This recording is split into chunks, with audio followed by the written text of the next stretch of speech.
तो भगवान आज भी मैं भूखा रह गया हूँ और मैं भूखा नहीं रह सकता हूँ। मानो राम के साथ बात कर रहे हैं और कह रहे हैं यदि आपको जब मैं अगली एकादशी को आऊंगा ना तो आप पहले आज बता दो कि आज आप कितने लोग आएंगे। भगवान चुप रहे, अंत में भोग पाया और आज भी ये भक्त जो है इसको थोड़ा बहुत बचा हुआ खाया इसने और आज भी ये भूखा रह गया। तुरंत जो है अगली एकादशी आई और अगली एकादशी में जब आए तो आज जो है एकादशी गुरु जी के लिए का एक शेर से भी नहीं होगा, 2 शेर से भी नहीं होगा। गुरु जी एक बुलाता हूँ तो 2 आते हैं, 2 बुलाता हूँ तो 3 आते हैं, आज न जाने कितने आएंगे। इसलिए गुरु जी एक शेर में आज 8 शेर चावल 8 शेर आटा दे दो। अब गुरु जी को थोड़ा असमंजस हो गया। गुरु जी ने सोचा 8 शेर तो ये खा नहीं सकता है, तो अकेला ये खा नहीं पाएगा, इसलिए ये कह रहा है कि एक बोला वो 2 आएंगे। आज क्यों ना इस भक्त की परीक्षा, इस शिष्य की परीक्षा ली जाए। तो गुरु जी ने कह दिया जितना ले जाना है उतना ले जाओ, लेकिन भोग जरूर लगा देना।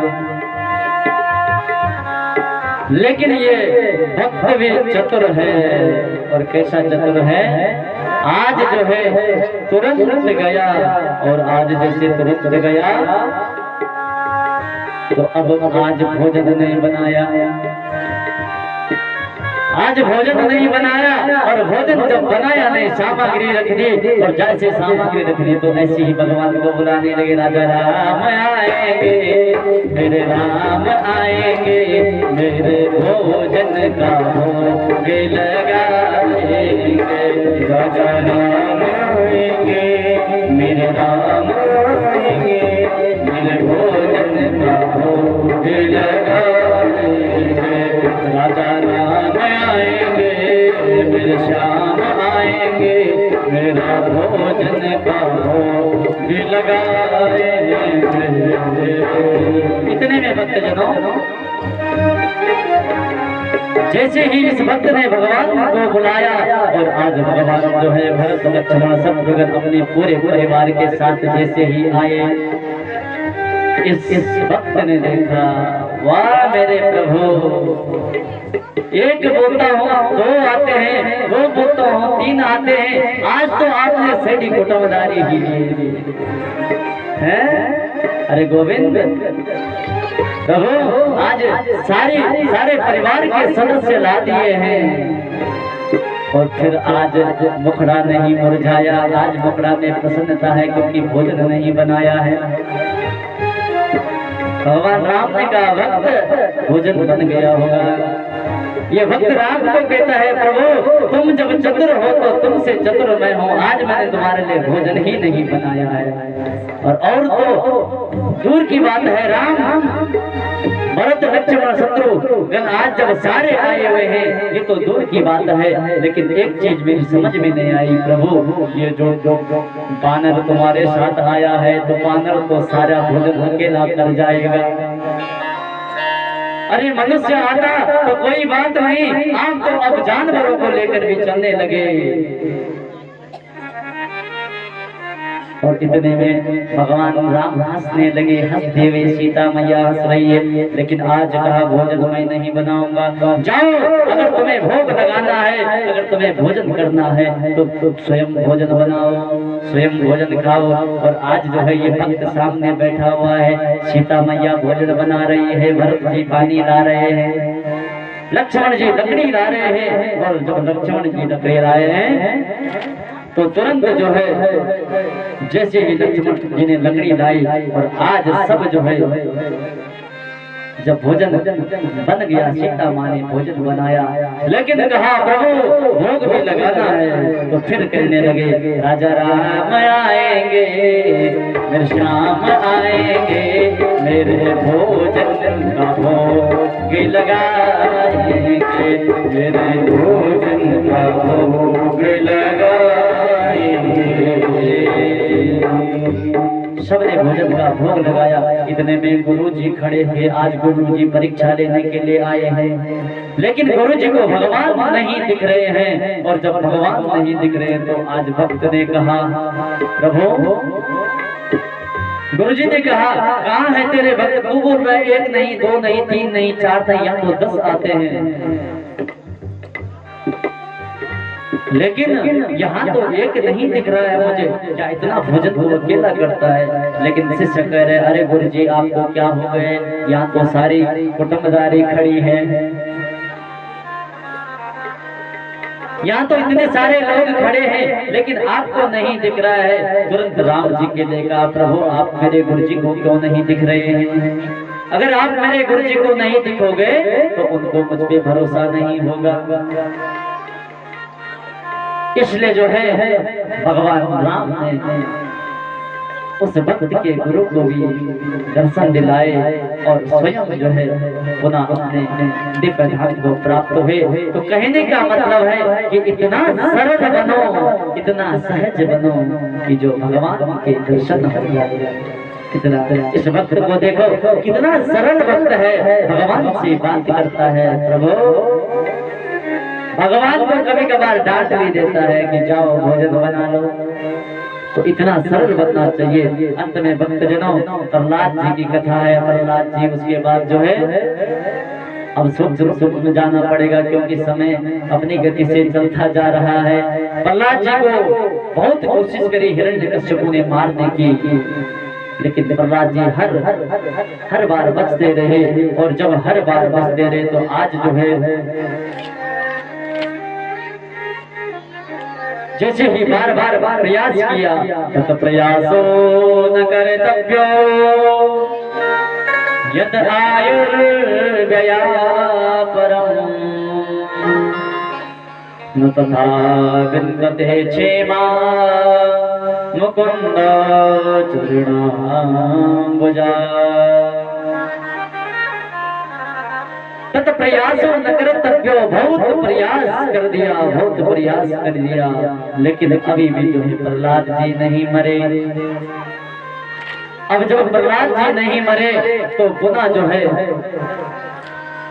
संड और अमर्क के आश्रम में विद्या ग्रहण करने के लिए भेज दिया। और जब विद्या ग्रहण करने के लिए भेज दिया, अब प्रहलाद जी जो है अपने मित्रों को, और जो राक्षस बच्चे हैं उनको भी नवदा भक्ति का ज्ञान देने लगे। कहने लगे, मित्रों ये जीवन भगवान का भजन करने के लिए है।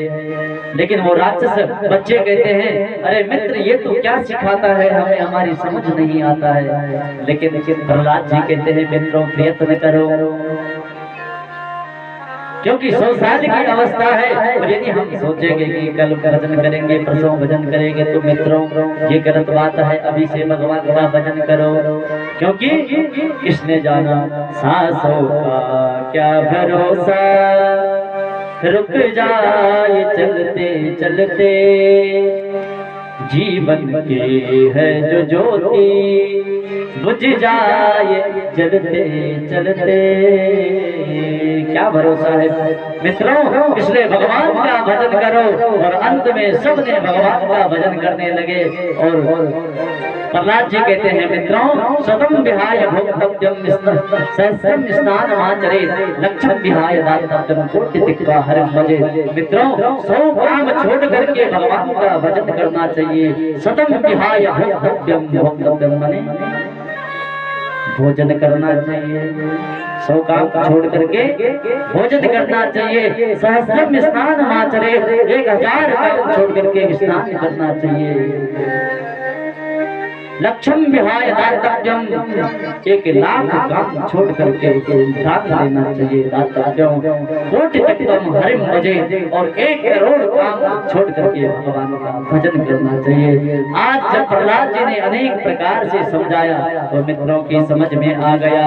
अब तो जैसे ही मित्रों की समझ में आया, वैसे ही सारे मित्रों के साथ सब बालक श्रीमद् नारायण नारायण नारायण जपने लगे।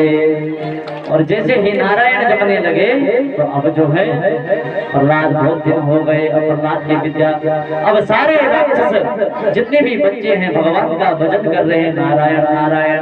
आज राक्षसी विद्या का स्कूल नारायण में विलीन हो गया, नारायण नारायण जपने लगे। तुरंत जो है प्रहलाद जी हिरण्यकश्यप को गुस्सा आया और प्रहलाद जी को पकड़ा और कहा, बता तेरा भगवान कहाँ है? न केवलम में भवत चराचर सावे बलम बलिनाम चापरेशा परे वरे में स्थिर जंगमं ये ब्रह्मादयो ये निवसं प्रणीता। न केवल में भवतस्य राजन, पिताजी मेरा भगवान मेरा परमात्मा ऐसा नहीं है कि केवल मुझ में हो, मेरा परमात्मा तो सर्वत्र है, हरि व्यापक सर्वत्र समाना। वो गोविंद सब में विराजमान है, वो गोविंद सब में वास कर रहा है। जैसे हे भक्त जनों ऐसे कहा कि वो परमात्मा सब में वास है, सब में उस गोविंद का वास है। यहाँ तक कि हिरण्यकश्यप ने पर्वत से गिराया, पहाड़ से गिराया, न जाने कौन कौन सा कुकृत्य प्रहलाद को मारने के लिए किया, लेकिन प्रहलाद जी नहीं मरे। अंत में एक उनकी बहन थी होलिका, और होलिका को जो है वरदान था कि अग्नि में भी होलिका नहीं जलेगी। आज इस होलिका ने प्रहलाद को उठाया और अग्नि में छलांग मार दी, लेकिन जिसको राखे साइया प्रहलाद जी तब भी नहीं मरे, होलिका जल गई। इधर भक्त जनों जैसे ही आया और कहा, पिताजी आपको पता है मेरे भगवान हर जगह है। तुरंत कहा हिरण्यकश्यप ने, क्या तेरा भगवान इस खंबे में भी है? तुरंत जो है कहा, एवं दुर्गमरोहर दंतरोषा श्रुतम महाभागवतम महासुरा खड्गम प्रहेयो पतितो वसाना स्तंभम तगाढ़ा किबला सुमिष्टिना। जैसे ही प्रहलाद जी ने कहा मेरा भगवान इस खंबे में भी है, तुरंत आज हिरण्यकश्यप ने तलवार निकाली और जैसे ही उस खंबे पर मारे, भगवान नरसिंह प्रकट हो गए। बोल नरसिंह भगवान की वृंदावन बिहारी लाल की। तुरंत भगवान नरसिंह प्रकट हो गए, सारी धरती कांपने लगी, सारा ब्रह्मांड कांपने लगा, सारे देवता नरसिंह भगवान की स्तुति करने लगे। और स्तुति करके जो है जैसे भी स्तुति करने लगे, सारे भगवान ब्रह्मा जी मान गए। ब्रह्मा जी ने तुरंत हिरण्यकश्यप को पकड़ा और पकड़ करके कहा, लेकिन हिरण्यकश्यप ने कहा मैंने तो वरदान पाया है, ना मैं अस्त्र से मरो, ना मैं शस्त्र से मरो, ना मैं पाताल मरो, ना मैं ऊपर मरो, ना मैं नीचे मरो। भगवान ने कहा ठीक है, तूने सब प्रकार के वरदान मांगे हैं, लेकिन मुझे देख सबसे पहले ना मैं नर हूँ ना नारायण हूँ, आधा मुख शेर का है, आधा शरीर भगवान का है, ना मैं ऊपर हूँ ना पाताल हूँ। डेली पर जो है घर की देहली पर हिरण्यकश्यप को पकड़ा हुआ है, जांघों में पकड़ा हुआ है, इसलिए ना मेरे पास अस्त्र है ना मेरे पास शस्त्र। मैं तुझे नाखून से मारूंगा, मेरे नाखून कितने बड़े बड़े नाखून हैं। अनेक प्रकार की बातें हुई और अंत में भगवान ने हिरण्यकश्यप का वध कर दिया। बोल वृंदावन बिहारी लाल की। उधर जो है प्रहलाद जी महाराज ने भगवान हिरण्यकश्यप की वंदना करी। ब्रह्मादयो सुरगणा मुनयो सीता सत्ते कृतान्वतयो वचसा प्रभावे नाराजितुं पुरगुणैरधुना विप्रो किं तोष्टमुर्हति समे हरिरोग्रजाते। प्रहलाद जी कहते हैं हे प्रभु, ब्रह्मादयो सुरगणा नियति वीरे। अरे जो ब्रह्मा जो विष्णु जो शंकर आपकी वंदना करते हैं, सारा जगत प्रभु आपकी वंदना करता है, सारा संसार आपकी बात वंदना करता है। जब भगवान संतुष्ट नहीं हुए किसी भी देवता से, तो अंत में प्रहलाद जी ने जब प्रणाम किया, प्रहलाद जी ने जब क्या है, प्रहलाद जी ने जब भगवान नरसिंह को मनाया, तो भगवान नरसिंह मान गए।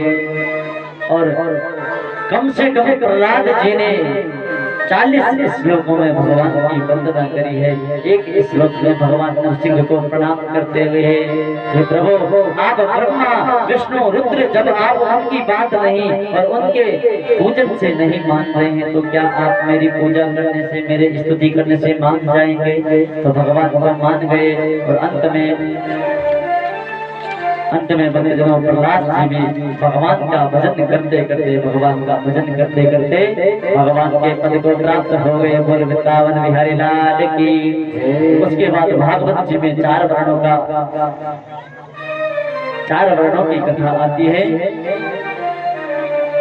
ब्रह्मचर्य, गृहस्थ, वानप्रस्थ और संन्यास। सबसे पहले 25 साल की आयु होती है। 25 साल की आयु में हम विद्या का अर्जन करते हैं। क्या करते हैं? विद्या की पढ़ाई करते हैं। ब्रह्मचारी कुलो वासा दांतो गुरु आचार संना वाचे गुरु सुदृढ़ सोहता।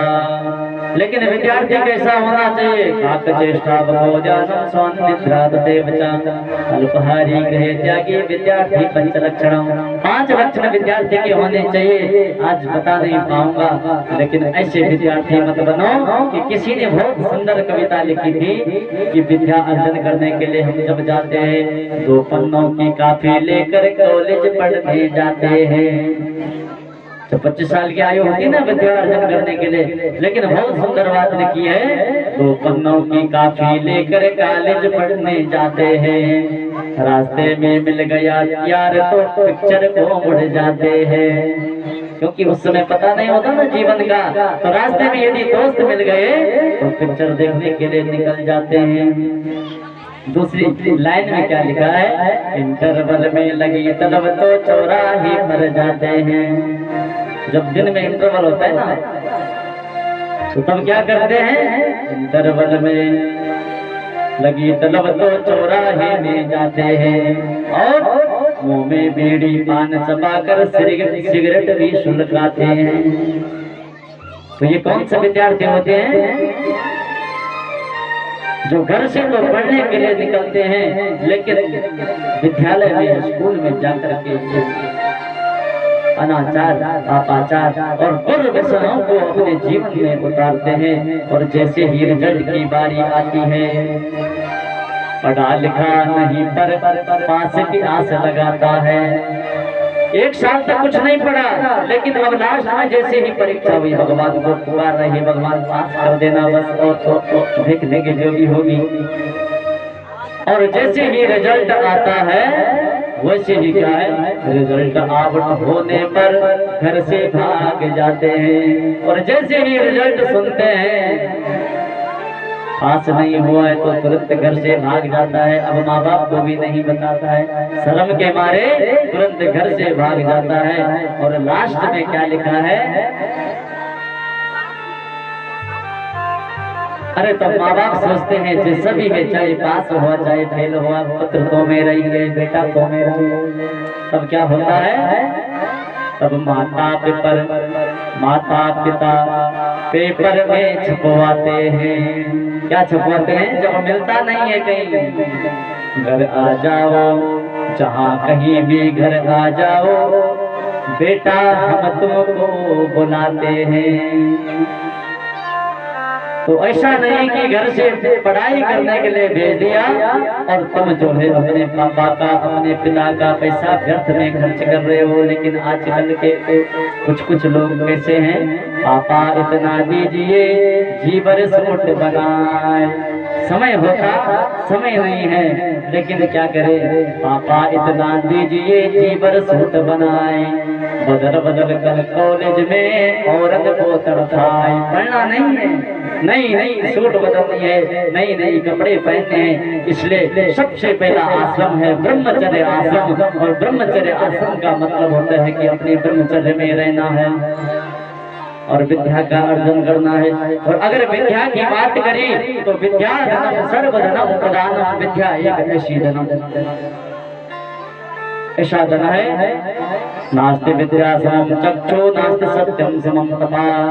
विद्या के बराबर कोई चक्षु नहीं है, लेकिन आंख नहीं है। विद्या मतम प्रभायेषु भार्या विद्यम गृहेषु जा। अरे यदि तुम कहीं विदेशों में जाते हो, बाहर जाते हो, तो विद्या तुम्हारा सबसे बड़ा मित्र बन जाता है, तुम्हारी सहायता करता है। इसलिए पहला ब्रह्मचर्य, दूसरा गृहस्थ कैसा होना चाहिए, सानंदम सुदिनम सुतास्ता सुदिना कांता प्रिया यापिनी। ऐसा गृहस्थ हो कि यदि पतिदेव ऑफिस से शाम को आए तो पत्नी प्यार से पतिदेव के लेके आओ, पतिदेव जी आज आपको थकान लगी हो, और एक पानी का गिलास प्यार से पिला दे। ऐसी पत्नी नहीं कि जब तक पति आए नहीं, आज कहाँ तुम देर थे, कहाँ गए थे, न जाने कितने प्रकार का सवाल पूछ देती है। शानंदम सुदिनम सुता सुदिना कांता प्रिया लापिनी। अगर पतिदेव जी काम करके आ रहे हैं और पत्नी जी यदि दो शब्द प्रेम से बोल दे तो पति वैसे ही प्रसन्न हो जाते हैं। तो कोशिश करनी चाहिए कि हमेशा जो है पति से अच्छा बर्ताव करो, पति के साथ अच्छे से रहो। गृहस्थ आश्रम ये है। तीसरा है वानप्रस्थ और चौथा है संन्यास। वानप्रस्थ में सब कुछ त्याग दो, भगवान का भजन करो, तो जैसे ही वानप्रस्थ समापन हो जाएगा वैसे ही संन्यास आ जाएगा। और संन्यास में भगवान का, केवल भगवान का नाम जपो। आइए चार आश्रमों को यहीं पे प्रणाम करते हुए, क्योंकि परीक्षित सुखदेव बाबा कथा सुना रहे हैं। आसीत गिरवरो राजा राजस्वी कोटयति विश्वता क्षीरोदेना प्रकाशीमान ज्ञानो जनायुता मुच्यता। हे राजा, क्षीर सागर में एक त्रिकूट नाम का पर्वत है, और उस त्रिकूट नाम के पर्वत पर, त्रिकूट का अर्थ वैसे बहुत गहरा है।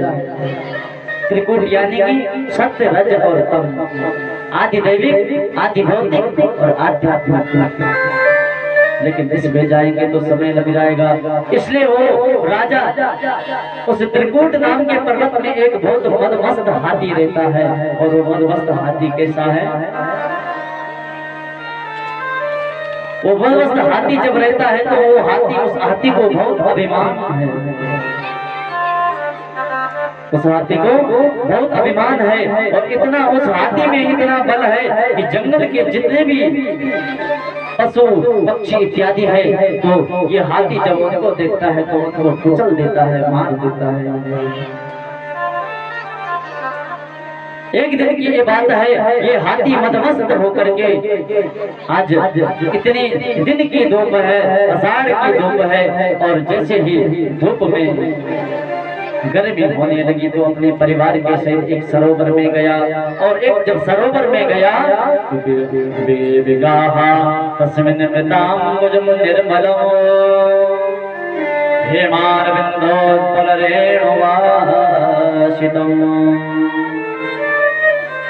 आज जो है जैसे ही सरोवर में गया और इतना मदमस्त हो गया, इतना मदमस्त हो गया कि स्नान करने लगा। और जब स्नान करते करते जो है बहुत समय बीत गया। बहुत समय बीतने के बाद वहाँ उस सरोवर में एक ग्राह था, और ग्राह ने इसका पैर पकड़ दिया। जैसे ही ग्राह ने इसका पैर पकड़ा तो अब इन दोनों का आपस में युद्ध होने लगा। और जब युद्ध होने लगा, जब युद्ध होने लगा तो तुरंत जो है, जैसे ही युद्ध होने लगा, मुझे समय का ध्यान है थोड़ा, लेकिन आज कृष्ण की कथा है और आज भगवान कृष्ण का जन्म है। जितना समय कल आपका लिया, ठीक 5:30 बजे मैं आप लोगों को छोड़ दूंगा, क्योंकि आज भगवान कृष्ण का जन्म है, 10 मिनट देर भी हो सकती है। जैसे ही ग्राहा और गजेंद्र की आपस में लड़ाई होने लगी तो इतनी लड़ाई हो गई, कई महीने हो गए, कई महीने व्यतीत हो गए, लेकिन अभी तक जो है लड़ाई चल रही है। और जब लड़ाई चल रही है तो गजेंद्र की जो पत्नी है, गजेंद्र के जो बच्चे हैं, इन्होंने बहुत कोशिश करी, सूट पर सूट बांधा अपने पिता को छुड़ाने के लिए, लेकिन गजेंद्र को नहीं छुड़ा पाए। बहुत समय हो गया और अंत में परिवार वालों ने भी साथ छोड़ करके, परिवार वालों ने कहा तेरे चक्कर से तो हम भूखे प्यासे रह गए हैं, हमने तो जीना छोड़ दिया है, इसलिए जो है आज इस गजेंद्र को छोड़ दिया। शास्त्र कहता है बनाने घूमा पशवाहि गोष्ठे नारी गृहे द्वार सखा संसाने देहस्थितायां परलोक मार्गे धर्मानुगो गच्छति जीव एका। याद रखना, जैसे ही सारे हत्या इस हाथी के बच्चे चले गए, अब हाथी को आभास हो गया, जिन बच्चों के लिए, जिस पत्नी के लिए मैंने सारा जीवन भर कमाया, सारा जीवन भर घर बनाया, आज उस पत्नी ने और उन बच्चों ने मुझे छोड़ दिया है। धनानि भूमा पशवाहि गोष्ठे, अरे सब कुछ छूट जाता है, यहाँ तक कि जिस पत्नी को हम अपना मानते हैं, नारी गृहे द्वार सखा संसाने, अपनी प्रिय पत्नी भी केवल घर के दरवाजे तक साथ देती है और घर के दरवाजे पे वो भी पाई पाई कह देती है, शमशान वो भी नहीं आती है। शमशान केवल और हमारे सखा मित्र इत्यादि हमारी चिता को आग देकर के जला देते हैं, लेकिन साथ यदि जाता है तो क्या जाता है, धर्मानुगो गच्छति जीव एका।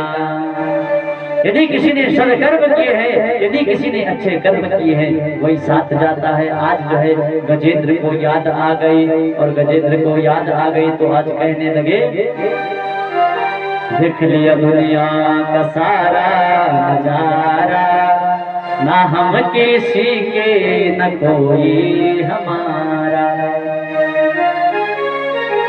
ना हम किसी के न कोई हमारा। आज जो है गजेंद्र बहुत पुकारा अपनी पत्नियों के लिए कहा कि रुको रुको रुको, अंत में सब लोग चले गए। अब अंत में भगवान को पुकारने लगा, जब कोई नहीं बचा तो अब भगवान बचा। ओम नमो भगवते तस्मै यदे चिदात्मको पुरुषाय दिव्याय परेशाय विधीमहि। नमो भगवते तस्मै। आज उस सरोवर में एक कमल का पुष्प तोड़ा और कमल के पुष्प को तोड़ करके भगवान के तरफ फेंका और जैसे ही भगवान को भेजा। आज मेरे गोविंद ने सोचा गजेंद्र मुसीबत में है, तुरंत जो है शंख चक्र पद्म धारण करके तुरंत भगवान इस गजेंद्र को बचाने के लिए निकले। और अंत में हे गोविंद हे गोपाल अब तो जीवन हारी, नाक कान दुमड़ लेंगे कृष्ण को पुकारे, बहुत प्यारा वर्णन है। लेकिन अंत में भगवान ने इस गजेंद्र और ग्रह का उद्धार कर दिया। बोल वृंदावन बिहारी लाल की। इधर जो है परीक्षित कहते हैं प्रभु ये गजेंद्र ने ऐसा कौन सा पाप किया था, इस ग्रह ने ऐसा कौन सा पाप किया था जो ये ग्रह और गजेंद्र बन के हाथी बन गया।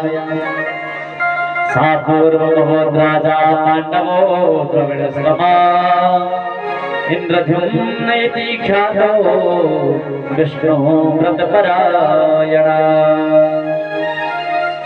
एक समय की बात है, ये जो हाथी था ये पहले इंद्रद्युम्न नाम का राजा था। और एक दिन ये विचरण कर रहा था, जा रहा था तो आगे से अगस्त ऋषि आए और इसने अगस्त ऋषि को प्रणाम नहीं किया। और जब अगस्त ऋषि को प्रणाम नहीं किया तो अगस्त ऋषि ने श्राप दे दिया, जा तेरी बुद्धि में इतना तुझे इतना पता नहीं कि ऋषि जा रहा है, गुरु जा रहा है और प्रणाम करना चाहिए। उसने श्राप दे दिया, जा तो मोटी बुद्धि का बन जा, इसलिए तू हाथी बन जा। और ये हाथी बन गया। लेकिन श्राप के साथ वरदान भी दिया, कहा कि ऐसी एक दिन तुझे बचाने के लिए भगवान गोविंद आएंगे। और जो ये ग्रह था, ये हूहू नाम का राक्षस था। एक दिन जो है देवल ऋषि गंगा स्नान कर रहे थे, और जब गंगा स्नान कर रहे थे तो ये हूहू नाम का राक्षस चुपके से गया और देवल ऋषि के पैर को पकड़ दिया और कहा, महाराज मैं तुम्हें डरा रहा था। तुरंत जो है इस देवल ऋषि ने इसको भी श्राप दे दिया, तूने मगरमच्छ के जैसा चुपके से मुझे पकड़ा है, जा तू मगरमच्छ बन जा। लेकिन वरदान दे दिया, ऐसी पैर पकड़ते रहना और पैर पकड़ते रहना, एक दिन भगवान तेरा उद्धार करे। लेकिन यहाँ पर एक बहुत अच्छी बात भी है, आप करे प्रभु जी मिले, आप करे सुख हो, पाप करे मुक्ति मिले, तो भैया पाप करो सबको। ध्यान से श्रवण कर रहे हैं ना आप लोग। पाप करे प्रभु जी मिले, क्या पाप करने से प्रभु जी मिल जाते हैं? लेकिन श्लोक का अर्थ देखो, पाप करे प्रभु जी मिले, पाप मने होता है पैर, पाप करे सज्जन व्यक्ति के पाँव पकड़ेंगे तो मुक्ति मिल जाती है। पाप करे प्रभु जी मिले, यदि संतों का पैर पकड़ोगे तो भगवान मिल जाएंगे। पाप करे प्रभु जी मिले, पाप करे सुख होई, संतों का पैर पकड़ोगे, सज्जन पुरुषों का पैर पकड़ोगे तो भगवान की प्राप्ति हो जाएगी। अंत में जो है इस ग्रह का और इसका भी भगवान ने उद्धार कर दिया। बोल वृंदावन बिहारी लाल की, राधा रमण भगवान की। परीक्षित अब जो है मैं समुद्र मंथन की कथा सुनाता हूँ। समुद्र मंथन एक बार जो है दैत्यों ने और दानवों ने सोचा, भगवान समुद्र मंथन करते हैं, क्यों ना अमृत पी के हम सब अमर हो जाएंगे। और तुरंत जो है समुद्र मंथन करने की गोष्ठी देखी, लेकिन देवताओं ने कहा, प्रभु राक्षस नहीं मानेंगे, और राक्षस नहीं मानेंगे तो उन्हें एक दृष्टांत सुनाया देवताओं को कि किसी से यदि अपने काम निकालना हो तो थोड़ा चापलूस दिखानी पड़ती है, चापलूस बनना पड़ता है। प्रभु कैसे? एक सेठ की एक पिटारी थी, एक चूहे और एक सर्प का दृष्टांत दिया। एक चूहे की एक पिटारी थी, तो एक दिन उस पिटारी में जो है वो पिटारी खुली रहती थी, और उस पिटारी में एक दिन चूहा घुस गया। इतने में जब चूहा घुसा तो इतने में कहीं से सांप आया, और सांप जो है उस पिटारी में सांप भी घुस गया। इतने में वो व्यक्ति आया और राजा आया, उसने पिटारी का ढक्कन उठाया और बंद कर दिया। अब दोनों चूहा और सर्प जो आपस में एक दूसरे के दुश्मन है, एक दूसरे के शत्रु है। सर्प का भोजन क्या है? अहि मूसक बद्धेवा, सर्प का भोजन है चूहा। लेकिन जैसे ही सर्प ने देखा अब तो फंस गए हैं, तो सर्प ने कहा क्या होगा, अब यहाँ से सिर्फ चूहा मुझे बचा सकता है, क्योंकि चूहे के पहने दांत होते हैं। अगर मैं इसको अभी खाता हूँ तो मैं भी नहीं बचूंगा, मैं भी मरूंगा और ये भी मरेगा। इसलिए बुद्धि दौड़ाई। सर्प ने कहा, मामा जी प्रणाम। सर्प ने कहा चूहे के लिए, मामा जी प्रणाम। चूहे ने कहा, अरे आज बड़ा अच्छा मामा बोल रहा है, कब से रिश्ता लगाने लगा? सर्प ने कहा कि हमने एक गोष्ठी रखी हुई थी और उसमें कहा था आज से हम सर्पों को नहीं खाएंगे, इसलिए हम सब तुम्हें मामा बोलने लग गए। अनेक प्रकार की बातें करी। अंत में चूहे ने कहा, ठीक है भांजे, अगर तूने मामा बोल दिया है तो चिंता न कर, तेरे मामा के तो ऐसे दांत है, अरे तू कौन फंसा रहा है तुझे, अभी देख तो अपने दांतों का खेल। तुरंत जो है पिटारी काटी। जैसी पिटारी काटी तो सर्प के लिए सर्प ने कहा, मामा पहले मैं जाऊंगा बाहर। चूहे ने कहा, ठीक है भांजे, पहले तू ही चले जा, मैं तो वैसे भी मामा हूँ, मैं तो बाद में आऊंगा। और जैसे ही सर्प बाहर गया, सर्प ने अपना मुंह खोला और मामा अंदर से आया कि सर्प ने मामा को निगल दिया। बोल वृंदावन बिहारी लाल की। तो अपने काम को निकालने के लिए देवताओं के लिए कहा, देवताओं आप अपना काम निकालने के लिए राक्षसों को मनाओ। तुरंत राक्षसों को मनाया, वासुकी नागराज को मनाया, मंदराचल पर्वत पर गए। मंदराचल पर्वत पर समुद्र मंथन होने लगा, 14 रत्न निकले। 14 रत्न निकल करके जो है विष का प्याला निकला। विष का प्याला जब निकला तो जब हाहाकार मच गया तो भगवान शंकर को मनाया, और भगवान शंकर को मना करके वो जल भगवान शंकर ने पिया। और भगवान शंकर ने जब पिया तो उसके बाद जो है मोहिनी अवतार हुआ। 14 रत्न आए, मोहिनी अवतार जैसे ही हुआ वैसे ही मोहिनी ने वो अमृत का कलश जैसे निकला, वो अमृत का कलश अपने पास रखा। और जैसे ही अमृत का कलश अपने पास रखा वैसे ही भक्तजनों अब मोहिनी ने कहा कि मैं अमृत बांटूंगी। और राक्षसों को किससे प्रेम होता है? सुरा और सुंदरी से, यानी कि इससे और नारी से। जैसे ही राक्षसों ने देखा नारी दिख रही है तो अब अमृत सब राक्षस भूल गई। मोहिनी ने कहा कि आज जो है सबको अमृत मैं बांटूंगी, और सबको जब अमृत मैं बांटूंगी तो इधर जो है सब राक्षस को मोहिनी ने कहा चलो लाइन बनाओ। एक तरफ देवता लाइन बनाएंगे और एक तरफ राक्षस लाइन बनाएंगे। और समुद्र मंथन हुआ। समुद्र मंथन जैसे ही अमृत बटा, अमृत बांट रहे थे, उसके देवताओं के बीच में एक राहु नाम का दैत्य बैठ गया, सूर्य और चंद्रमा के बीच में। इतने में अमृत बढ़ता बढ़ता भगवान ने पंक्ति भेद नहीं किया, जबकि देख लिया था मोहिनी ने ये राक्षस बैठा है। और जैसे ही उस राक्षस ने अमृत लिया, पीने लगा, तो जैसे ही अमृत पिया तब तक भगवान का सुदर्शन चक्र आया और उसके धड़ के 2 भाग हो गए, शरीर के भाग हो गए। और राहु और केतु 2 ग्रह बन गए। और तब से ही सूर्य ग्रहण और चंद्र ग्रहण लगता है, क्योंकि ये सूर्य और चंद्रमा के बीच में है, इसलिए समुद्र मंथन हुआ। ये समुद्र मंथन को और कोई नहीं, हमारा शरीर है। अमृत भी अमृत भी इसी शरीर में है और विष भी इसी शरीर में है, 14 रत्न भी इसी शरीर में है। इसलिए समुद्र मंथन की ज्यादा व्याख्या न करते हुए बोल वृंदावन बिहारी लाल की। इसी के इन्हीं के वंश में, प्रहलाद के वंश में बलि हुए, लेकिन बलि ने भगवान से जैसे बलि हुए, बलि ज्यादा हुए।